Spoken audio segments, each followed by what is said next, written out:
It was a suffocating night in March 1995 when Madeline Tolentino woke to a blood-curdling scream. Outside her home in Canóvanas, Puerto Rico, something was moving in the shadows, something that shouldn't exist. Through her window, she saw a creature about 3 to 4 feet tall, with glowing red eyes that seemed to pierce the darkness. Its skin was grayish, almost reptilian, and a row of spines ran down its back. But the most terrifying thing was the way it moved, leaping with unnatural agility, disappearing among the trees before she could even scream. The next morning, 8 of her sheep were found dead. Each one had identical marks, 2 precise puncture wounds on the neck, completely drained of blood. There wasn't a single drop on the ground. What Madeline didn't know was that she had just witnessed the birth of one of the most disturbing legends of the last few decades, a legend that would spread like wildfire across Latin America and beyond, leaving a trail of terror, conspiracy theories, and unsolved mysteries. Welcome to the world of the Chupacabra. Hello, explorers of the unknown. This is Mysteries and Urban Legends, your destination for the most intriguing, frightening, and unexplainable stories our world has to offer. If you're fascinated by urban legends, unsolved mysteries, and what lurks in the shadows of reality, you're in the right place. On this channel, we dive deep into the stories that defy logic, investigate the cases science can't yet explain, and explore the legends that live on in our collective memory. Today, we're going to uncover the true story behind the Chupacabra, a creature that emerged less than 30 years ago, but has already become one of modern folklore's greatest enigmas. Get ready, because this journey will make you question what's really out there. Let's go back to Puerto Rico, 1995. Madeline's case wasn't isolated. In the following weeks, a wave of inexplicable attacks swept the island like a plague. Farmers woke up to find their livestock brutally and mysteriously killed. The pattern was always the same: precise, circular puncture wounds, usually on the neck or chest, and the animals completely exsanguinated, without a drop of blood inside or around their bodies. Goats, chickens, pigs, sheep, no farm animal was safe. A local veterinarian, Dr. Carlos Soto, was baffled as he examined the carcasses. "In 20 years of practice, I've never seen anything like this," he told the press. "The punctures are too surgical to be from a common predator, and the complete absence of blood, it just doesn't make biological sense." Over 150 animals were killed in just 2 months. Panic set in. Farmers stood armed watch at night, but the creature always seemed to be one step ahead, attacking unprotected properties as if it knew exactly where to go. It was the Puerto Rican radio host Silverio Perez who coined the term that would define the legend, Chupacabra, literally goat sucker. The name caught on instantly, spreading through Latin American media like a virus, but what truly fueled the legend were the eyewitnesses. Dozens of people swore they had seen the creature. The descriptions varied, but common elements emerged: a height of 3 to 5 feet, grayish or greenish-gray, hairless skin, large eyes usually described as red and glowing, spines or a crest down its back, and extremely agile movements capable of 20-foot leaps. Some claimed it had small arms with claws. A farmer named Ovidio Mendez had an encounter that would scar him forever. "I was checking the barn at 3 a.m. when I heard a hiss. I turned, and it was there, just 15 feet away. Its eyes, I'll never forget those eyes. It was like it could see right through me. I froze in fear. Then, in the blink of an eye, it leaped over the 7-foot fence like it was nothing and vanished into the woods." What began in Puerto Rico quickly became a continental phenomenon.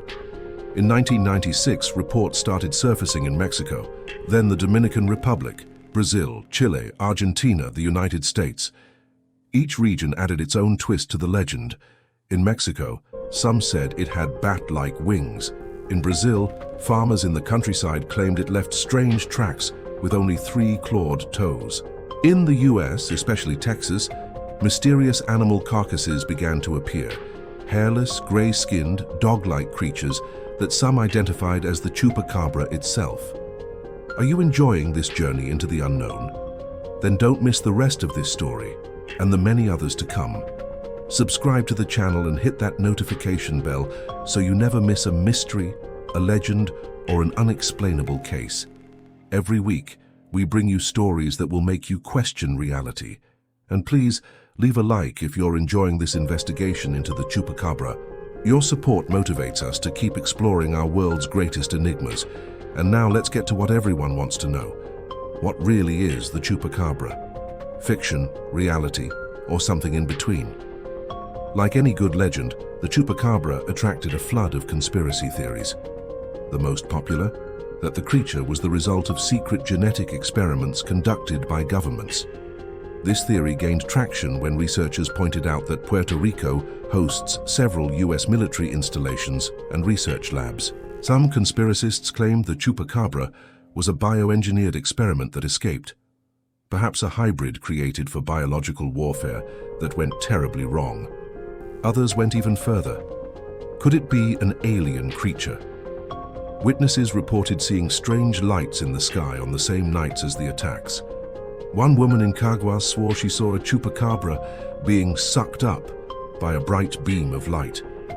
Of course, scientists and skeptics had their own, much more terrestrial theories. The most widely accepted explanation is that the Chupacabras were actually coyotes or dogs with severe mange.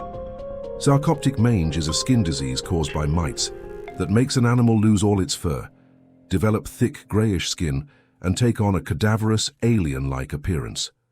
In 2010, DNA studies on Chupacabra carcasses found in Texas confirmed it. They were coyotes with mange. The photos of these sick creatures are genuinely disturbing. It's easy to see how someone could mistake them for a monster. But does that explain everything? The mystery continues. Even with scientific explanations, some aspects of the legend remain unexplained. The complete draining of blood. Common predators don't drain their prey's blood. They eat meat and organs, leaving a bloody, messy scene. The attacks attributed to the Chupacabra were clean, almost surgical. The initial eyewitness accounts, Madeline Tolentino and others, described bipedal creatures with reptilian features, very different from a coyote with mange. The speed of its spread. How did a legend spread so uniformly across an entire continent in just a few months before the internet was even common? And the attack patterns. The attacks always happened at night, always targeted specific farm animals, and would stop abruptly in one area, only to start up in another, as if the creature or creatures were migrating. Some paranormal researchers suggest there might be a kernel of truth under the layers of hysteria and misidentification. Perhaps something truly unexplainable happened in those first few months in Puerto Rico, something that was later imitated, misinterpreted, and exaggerated as the story spread. Regardless of the truth, the Chupacabra became a massive cultural phenomenon. It's been the subject of movies, TV shows, books, and songs. It entered the pantheon of great legendary creatures alongside Bigfoot and the Loch Ness Monster. Most importantly, the legend revealed something about ourselves, our eternal fascination with the unknown, our need to find mystery in a world increasingly explained by science. The Chupacabra represents that last dark spot on the map, that space where something unexplored, something impossible might still exist. And who knows, maybe in some tropical forest on some isolated farm, something is still out there watching, waiting for night to fall. And so concludes our journey into the legend of the Chupacabra, a story that began with terror on a small Caribbean island and became one of modern folklore's greatest mysteries. So, is the Chupacabra real? Is it an uncatalogued creature, a government experiment, just sick coyotes and a fertile imagination, or maybe something beyond our current understanding? The truth is, it could be all of these things at once. The most powerful legends always have multiple layers, mixing fact and fiction in ways that are impossible to fully separate. But the investigation doesn't stop here. If you are fascinated by the story of the Chupacabra, we have dozens of other legends, mysteries, and unexplained cases waiting for you on this channel. From Bigfoot in the Pacific Northwest to the headless mule of Brazilian folklore, from Mexico's La Llorona to the ghosts of lost ships, every story is a door to the unknown. Subscribe to the channel and join our community of explorers of the impossible. Activate the notification bell to never miss a new investigation. Let us know in the comments. Do you believe in the Chupacabra? Do you know anyone who had an encounter? Is there a legend from your region you'd like us to investigate? Your participation is essential to building this archive of the unexplained together. Like this video if you enjoyed the journey, and share it with a friend who also loves a good mystery. And remember, the world is much stranger than we've been taught. Keep questioning, keep exploring, and keep believing that there are more things in heaven and earth than are dreamt of in our philosophy. We'll see you in the next story. And be careful when you go out at night.